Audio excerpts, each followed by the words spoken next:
నేటి పునీతులు పునీత పౌలుగారి మనోపరివర్తన. లేచి జ్ఞానస్నానము పొంది యేసు నామమును ఉచ్చరించుచు మీ పాపములను కడిగివేసుకొనుము. గురువారం, జనవరి 25, 2024. మొదటి పట్టణం అపోస్తులుల కార్యములు 22వ అధ్యాయం 3 నుండి 16 వచనాలు. పౌలు ప్రజలతో ఇట్లు మాట్లాడెను, నేను సిలీషియాలోని తార్సు నగరములో జన్మించిన యూదుడను. కాని ఇక్కడ యెరూషలేమునందే పెరిగి గమాలియేలు వద్ద విద్యాభ్యాసము గావించితిని. మన పూర్వుల చట్టమును గూర్చి గట్టి ఉపదేశము పొందితిని.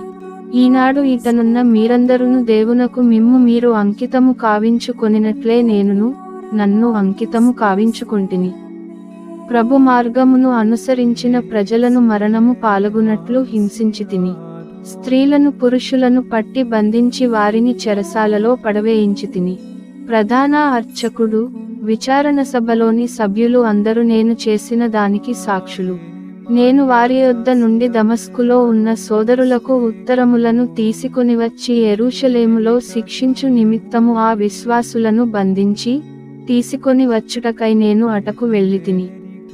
అట్లు నేను పయనించి దమస్కు సమీపించినప్పుడు మధ్యాహ్న సమయమున ఆకాశము నుండి అకస్మాత్తుగా ఒక కాంతివంతమైన వెలుగు నా చుట్టూ ప్రకాశించినది. అప్పుడు నేను నేలమీద పడిపోగా, సౌలు, సౌలు, నీవు ఏల నన్ను హింసించుచున్నావు అని ఒక స్వరము నాకు వినిపించినది. నేను, ప్రభువా, నీవు ఎవరవు అని అడిగితిని. నేను, నీవు హింసించుచున్న నజరేయుడనగు యేసును అని ఆయన నాతో చెప్పెను. అప్పుడు నా వెంట నున్నవారు వెలుగును చూచిరిగాని నాతో మాట్లాడుచుండినవాని స్వరము మాత్రము వినలేదు.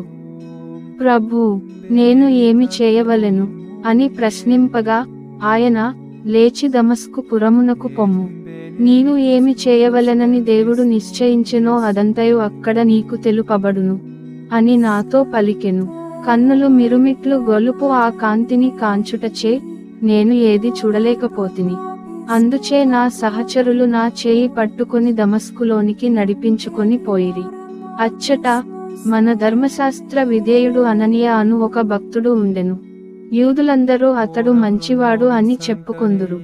అతడు నా యొద్దకు వచ్చి నా ప్రక్కన నిలబడి, సౌలు సోదరా, నీ చూపును పొందుము అని చెప్పిన తక్షణమే నేను దృష్టిని పొంది అతని వంక చూచితిని.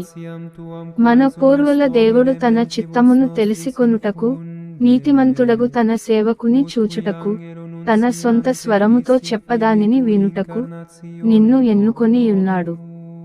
ఏలన నీవు చూచిన దానిని విన్నదానిని జనులకందరకు తెలియజెప్పటకు ఆయనకు నీవు సాక్షివై ఉందువు.